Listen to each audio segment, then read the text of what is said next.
Hello viewers, welcome back to my channel Keyok Learning.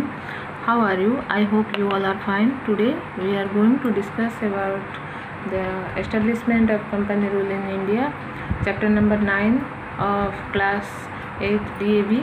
Okay, class DAV का class 8 का ये chapter है। इस चैप्टर का हम आज सोल्यूशन डिस्कशन करेंगे। पिछले वीडियो में डिफरेंट पार्ट्स में हमने इसका फुल एक्सप्लेनेशन देखा था, तो आज इस चैप्टर का हम सोल्यूशन देखेंगे। चलिए पहले क्वेश्चन की तरफ चलते हैं। Let's start. Question number 1, where is Fort William located? इसका जो ऑप्शन है बॉम्बे, कोचिन, कलकत्ता एंड मैड्रास। ओके, तो इसका जो सही जवाब होगा, the correct answer is Kolkata. Okay, option number B होगा Kolkata. The battle of Plassey, second number है, the battle of Plassey was fought in the year 1757। Okay, answer होगा option number D 1757।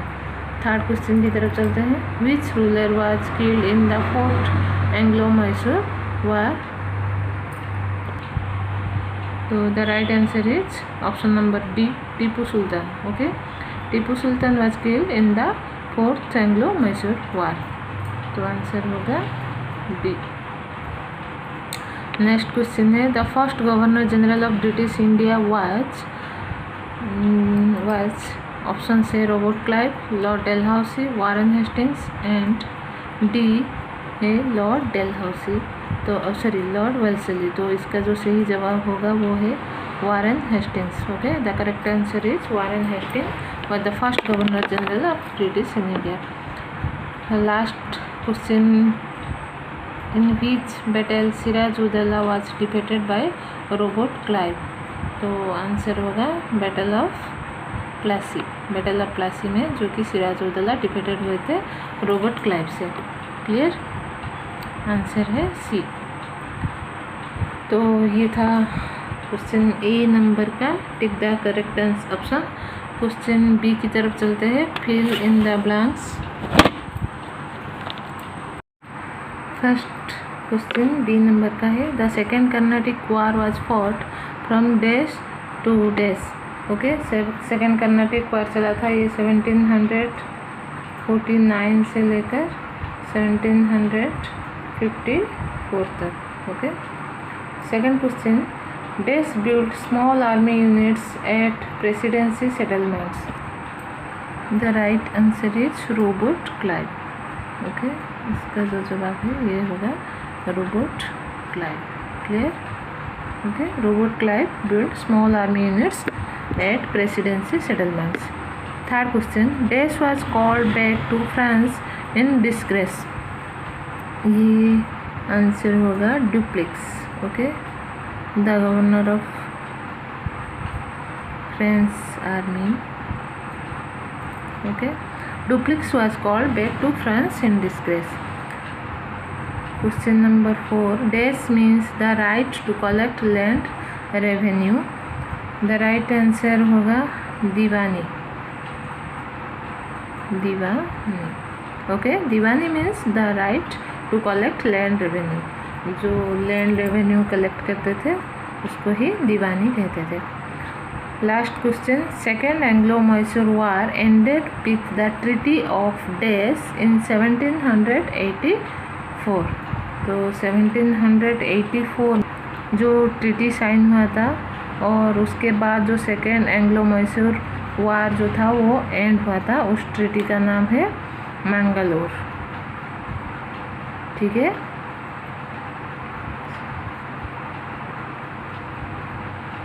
Okay, Mangalore treaty था, तो उसके हिसाब से second Anglo Mysore war and हुआ था। ठीक है, नेक्स्ट क्वेश्चन है, मैच द फॉलोइंग। ओके, तो इस कॉलम दोनों को हमें मैच करना है ठीक जवाब के साथ। फर्स्ट है Lord Wellesley. Okay, Lord Wellesley ये मैच होता है सेकेंड के साथ, बी के साथ, जो कि है governor general of India in 1798। ये एक नंबर है।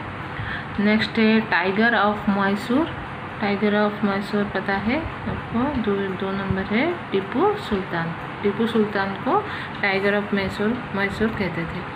थर्ड है लॉर्ड डेलहाउसी। तो ये मैच होता है ए के साथ, वो थे ग्रेट एंक्शनिस्ट थे लॉर्ड डेलहाउसी। ओके। 4 नंबर है अनवर उद्दीन। ये मैच होता है सी के साथ, जो कि नवाब ऑफ कर्नाटक का थे अनवर उद्दीन। ओके, ये 4 नंबर है। एंड मीर कासिम लास्ट जो बचा था वो है नवाब ऑफ बंगाल। ओके, ये 5 नंबर बंगाल का नवाब थे मीर कासिम। ठीक है, लेट्स स्टार्ट नेक्स्ट क्वेश्चन की तरफ चलते हैं। Answer the following questions in brief. तो फर्स्ट क्वेश्चन देखते हैं। Which Portuguese explorer discovered the sea route to India? How did this mark the beginning of European era in India? Okay, the answer is Vasco da Gama. Okay, Vasco da Gama थे वो जो पोर्तुगीज का नाविक थे। Clear? तो answer देखिए, answer की तरफ चलते हैं। Vasco da Gama was the Portuguese explorer who discovered the sea route to India. By the 16th century, the Portuguese had established their colony in Goa. In the next century, India became a popular destination for a large number of European traders, adventurers and missionaries from England, Spain, France, Holland, etc. तो इन सारे देशों से traders आते थे, adventurers आते थे and missionaries आते थे। तो वास्को दा गामा वो पहले थे जो कि फर्स्ट इंडिया को डिस्कवर किया था, और उसके बाद वो अदर यूरोपियन कंट्री से जो कि है इंग्लैंड, स्पेन, फ्रांस, हॉलैंड, इन सारी कंट्री से आने लगे ट्रेडर्स, एडवेंचरर्स, मिशनरीज वो अपने कॉलोनियल बनाने के लिए। ठीक है, तो ये आंसर नोट कर दीजिएगा। ओके, वीडियो पॉज करके नेक्स्ट क्वेश्चन की तरफ चलते हैं। Why did the European trading companies set up trade centres in coastal areas? Okay, answer है the establishment of trading centres in coastal areas was very beneficial for the companies. They could easily buy spices, cotton textiles, indigo and saltpeter at cheap rates from India and sell them in Europe and America at high price.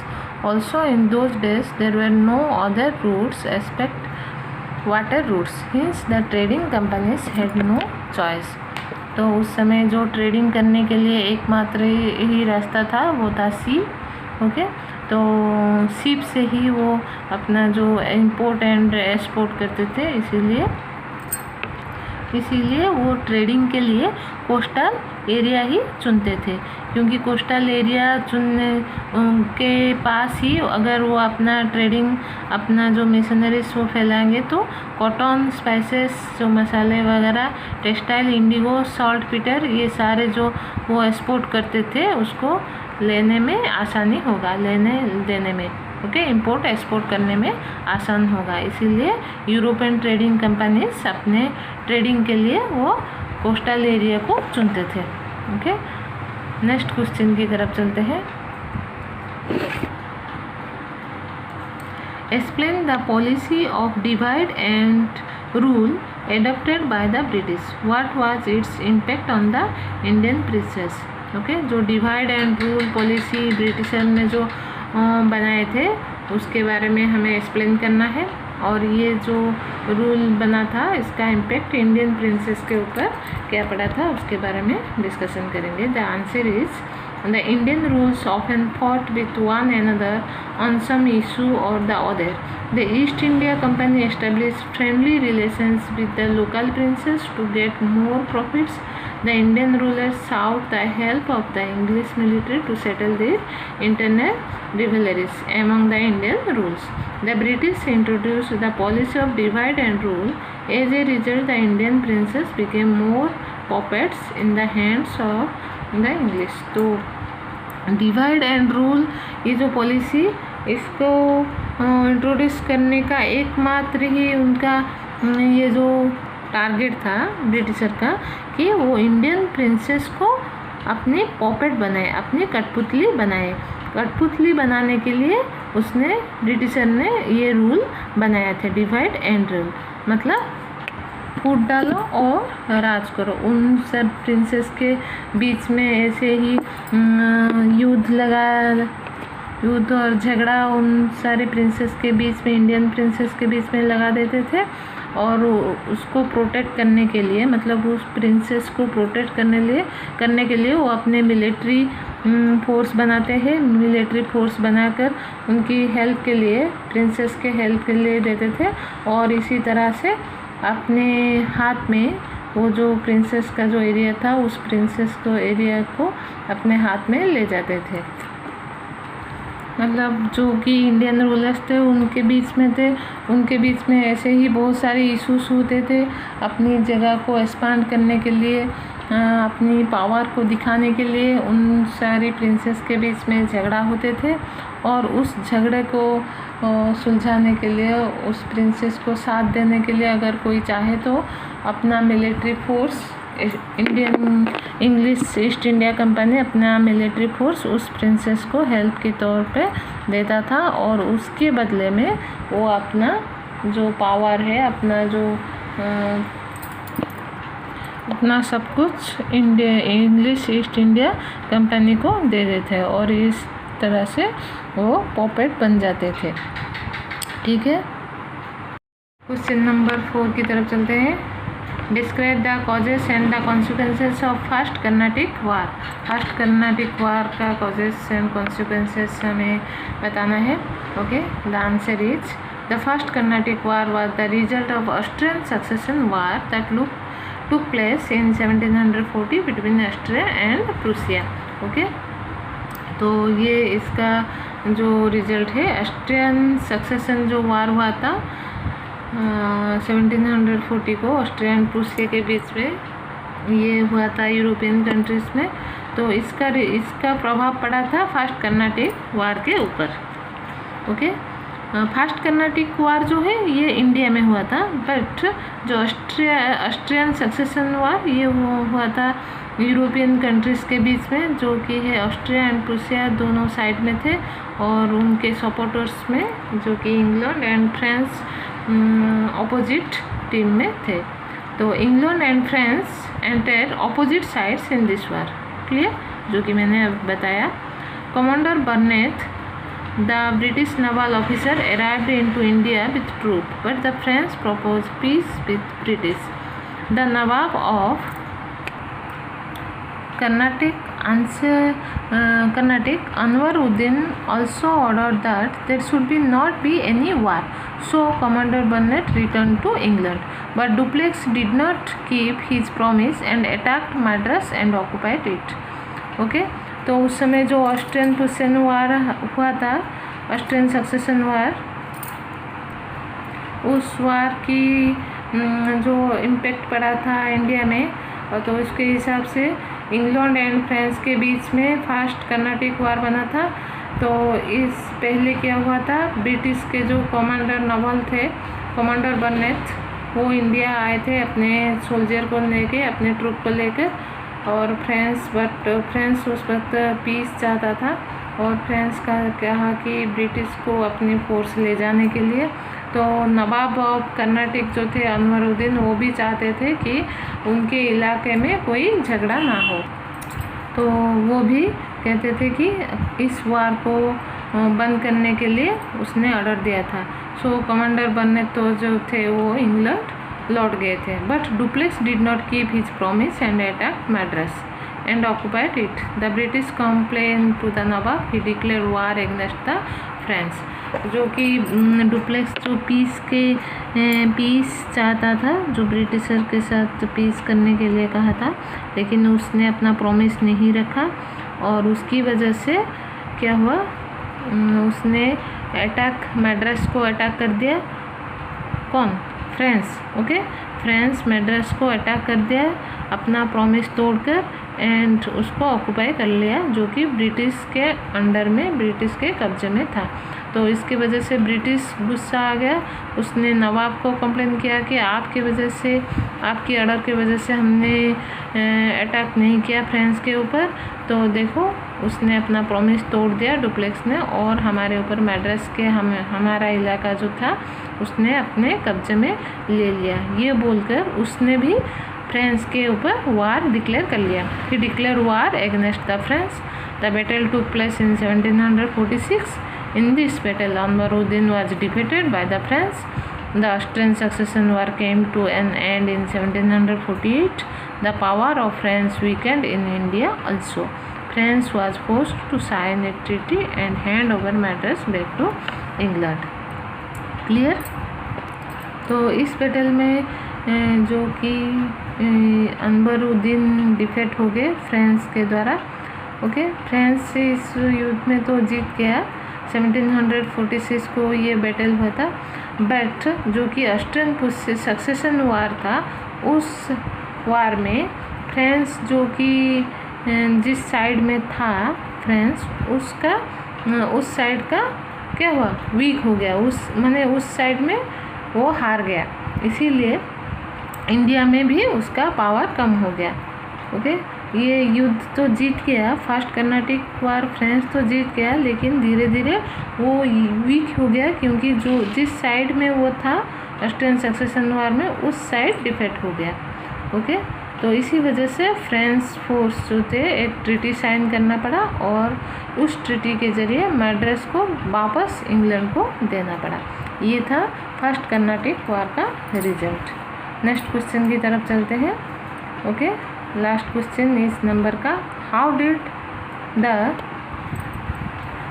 Assumption of Diwani benefit the East India Company. Okay, answer होगा इसका, rights to collect Diwani by the British began a dual government in Bengal.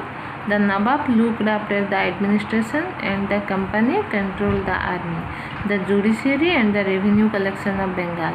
This arrangement gave immense power to the British without any responsibility. तो दीवानी का benefit east India company को क्या हुआ था, कैसे हुआ था, इसके बारे में लिखेंगे हम।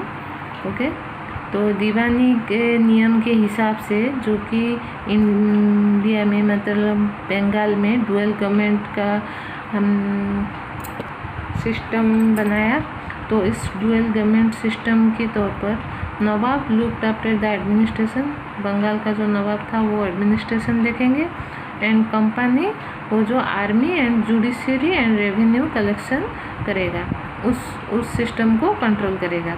ओके, तो इसी हिसाब से उसके ऊपर कंपनी के ऊपर कोई रिस्पॉन्सिबिलिटी नहीं रहा, क्योंकि वो एडमिनिस्ट्रेशन को नहीं देखा, और रेवेन्यू कलेक्ट किया एंड जुडिशियल सिस्टम देखा, और उसके आर्मी को कंट्रोल किया। तो बिना कोई रिस्पॉन्सिबिलिटी निभाते हुए ब्रिटिश जो है, ईस्ट इंडिया कंपनी जो है, वो सारी पावर अपने हाथ ले गया। ये था दीवानी। ओके, इसका बेनिफिट ईस्ट इंडिया कंपनी को हुआ था। नेक्स्ट लास्ट क्वेश्चन की तरफ चलते हैं। E number, answer the following questions. Long question है ये। पहला क्वेश्चन है, how did East India Company become an imperial power in India, explain. तो इंडिया में ईस्ट इंडिया कंपनी कैसे एक इम्पीरियल पावर बन गया, उसको एक्सप्लेन करना है। These are the points. Okay, The East India Company was established as a trading company. It took advantage of the political instability and took over the control of a large part of India. East India company जो एक European company थी, trading करने के हिसाब से India में आई थी, लेकिन इंडिया का जो पॉलिटिकल सिस्टम था उस वक्त वो बहुत ही इंस्टेबिलिटी थी, अस्थिरता थी, बहुत ही वीक थी। उसका फ़ायदा उठाते हुए वो इंडिया के बहुत सारे पार्ट्स में अपना राज बनाने लगा, अपना कंट्रोल बनाने लगा। नेक्स्ट पॉइंट है, the company set up trading ports in Surat and 3 presidency settlements at Fort William in Bengal, Fort Saint George in Madras and Bombay Castle. तो पहले वो अपना ट्रेडिंग पोर्ट से सूरत में बनाया, फिर उसके बाद 3 प्रेसिडेंसी बनाया 3 जगह पर, बंगाल में, मद्रास में एंड बॉम्बे में। बंगाल में बनाया फोर्ट विलियम, ओके, मद्रास में Fort Saint George and Bombay में बॉम्बे कैस्टल, ये 3 प्रेसिडेंसी बनाया ताकि उसको इंपोर्ट ट्रेडिंग के लिए आसान हो, इंपोर्ट एंड एक्सपोर्ट के लिए आसान हो अगर वो अपना जो कि सेटलमेंट अगर कोस्टल एरिया में बनाए। तो ये थी एक पॉइंट। नेक्स्ट पॉइंट है they established friendly relations with the local princes to further their profits. The Indian princes became mere puppets in the hands of the English. और जो ब्रिटिशर्स थे वो इंडियन प्रिंसेस के साथ फ्रेंडली रिलेशंस बनाते थे further profit के लिए, ताकि उनको अपने हाथ का कठपुतली बना सके, उनको अपने हाथ का पॉपेट बना सके। Okay. The Indian princes signed alliances to secure the help of the English military to settle their internal rivalries. Indian princess जो थे वो बहुत सारे ऐसे ट्रिटी एंड अलायंसेस साइन करते थे ताकि वो ब्रिटिश ईस्ट इंडिया कंपनी से हेल्प ले सके अपने इंटरनल रिवलरीज के लिए। ठीक है, नेक्स्ट पॉइंट की तरफ चलते हैं। The company's victory in the Battle of Plassey and then in the Battle of Buxar strengthened its root in India. It gave the British immense confidence, which helped them to expand their power in large part of the country. दोनों ऐसे ही Plassey and Berkshire जैसे battle में उनका जो root है strengthen हो गया British East India Company का, क्योंकि battle of Plassey and Berkshire में ईस्ट इंडिया कंपनी की जीत हुई और इंडिया जो डिफेट हो गया।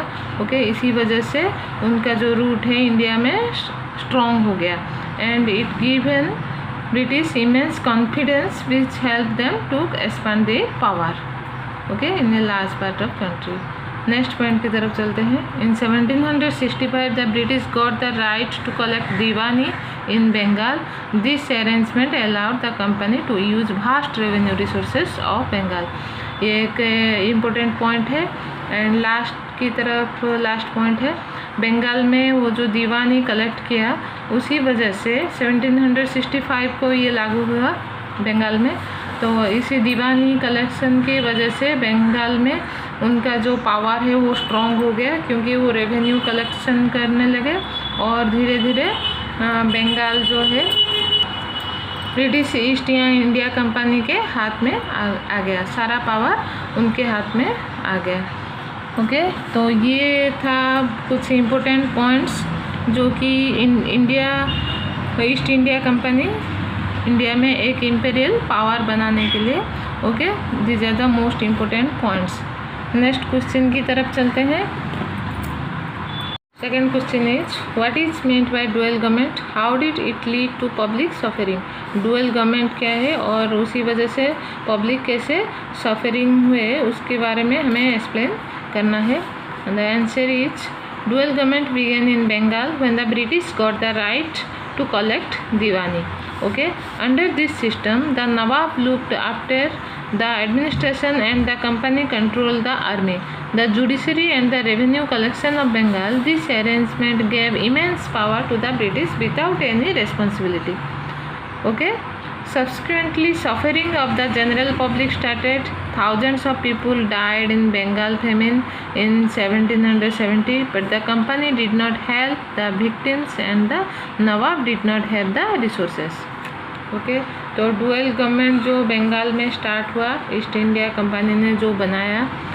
ओके, तो डुअल गवर्नमेंट सिस्टम में क्या हुआ, दीवानी कलेक्शन जो हुआ, ब्रिटिश जो दीवानी कलेक्शन किए एंड बंगाल का जो नवाब है वो एडमिनिस्ट्रेशन को देखा and the company control army judiciary and the revenue collection of Bengal. तो मेन जो की पावर रह गया ईस्ट इंडिया कंपनी के हाथ में, क्योंकि रेवेन्यू कलेक्शन तो करता था ईस्ट इंडिया कंपनी, तो इसी वजह से सारा पावर और सारा पैसा ईस्ट इंडिया कंपनी के हाथ में रह गया और नवाब जो था वो सिर्फ एडमिनिस्ट्रेशन संभालता था।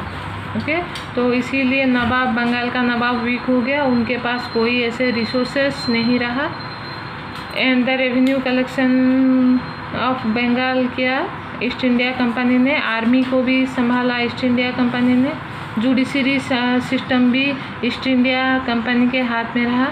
This arrangement gave immense power to British without any responsibility. तो इसी हिसाब से ईस्ट इंडिया कंपनी के हाथ में कोई रेस्पॉन्सिबिलिटी नहीं रहा और सारा पावर उसके हाथ में चला गया, ईस्ट इंडिया कंपनी के हाथ में चला गया।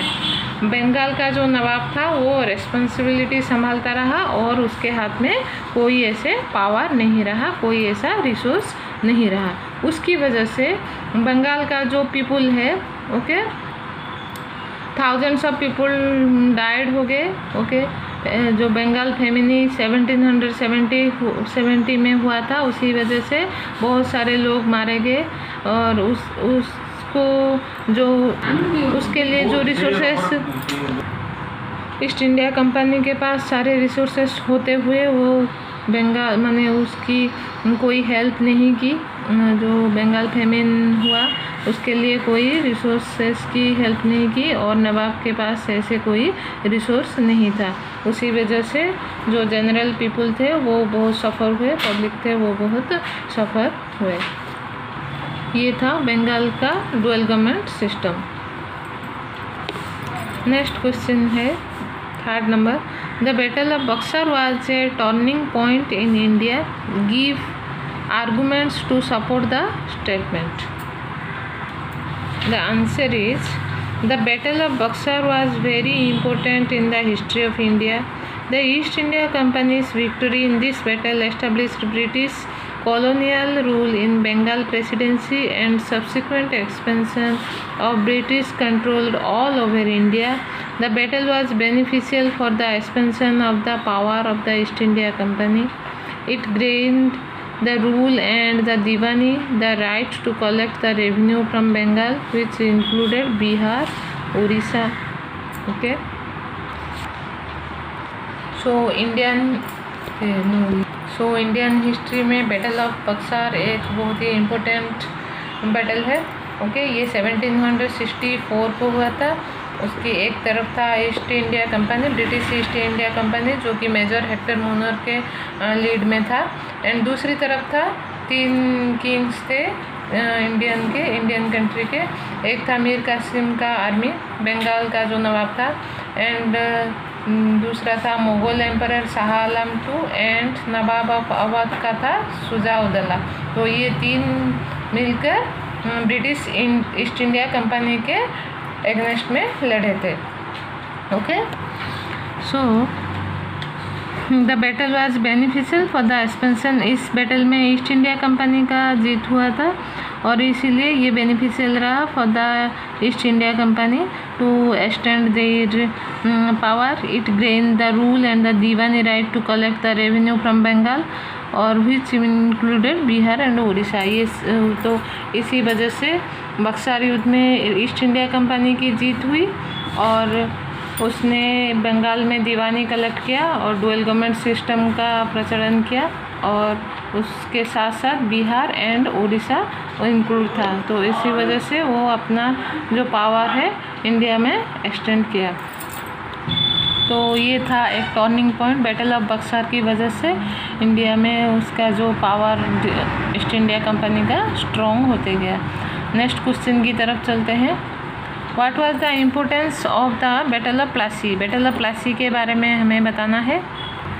The answer is the battle of Plassey is generally thought to signify the start of British rule in India.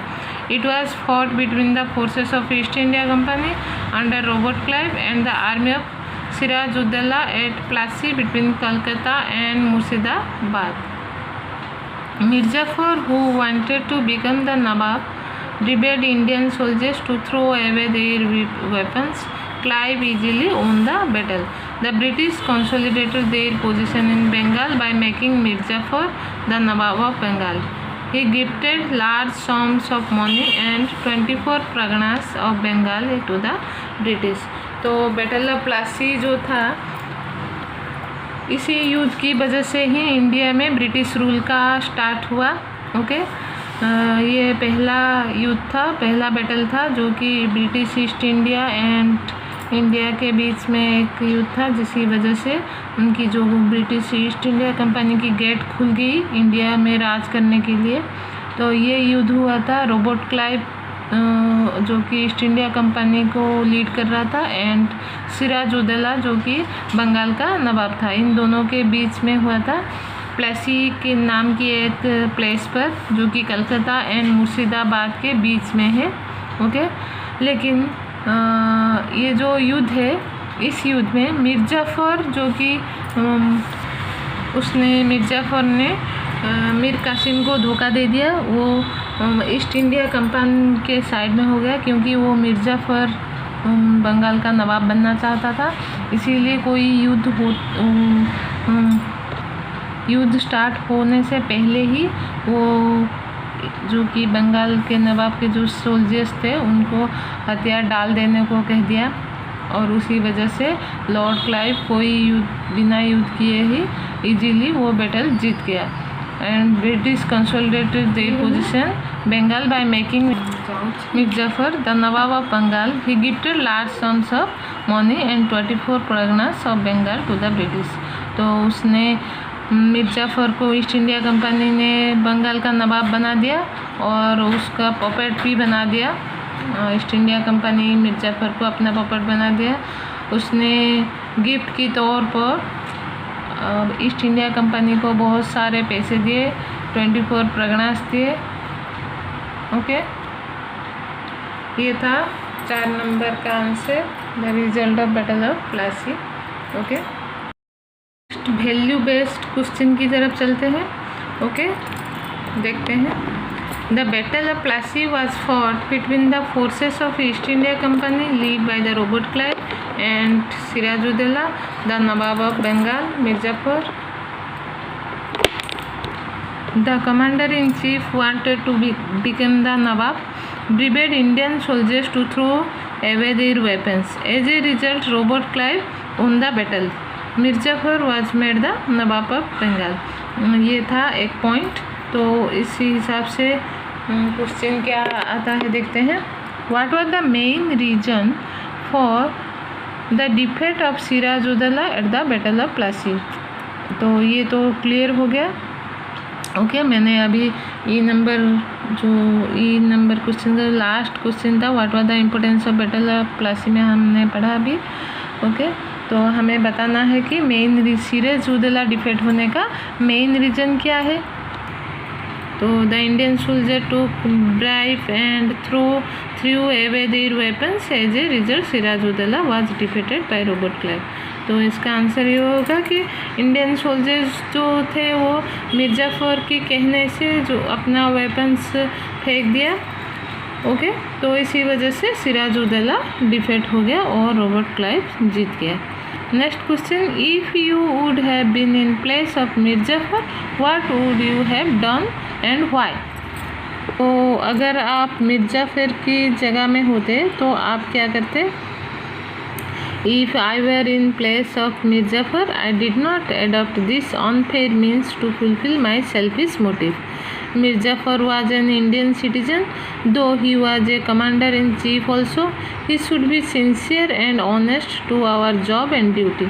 But when our job compels us to work to weaken our motherland, we can be dishonest to our job, as our motherland is the first and then our job. तो आप अगर मिर्ज़ाफ़र की जगह होते, ये आपको बताना है। मिर्ज़ाफ़र ने तो धोखा किया था अपने मदरलैंड की तरफ से, इंडिया को धोखा दिया था, जिसी वजह से ही भारत में ईस्ट इंडिया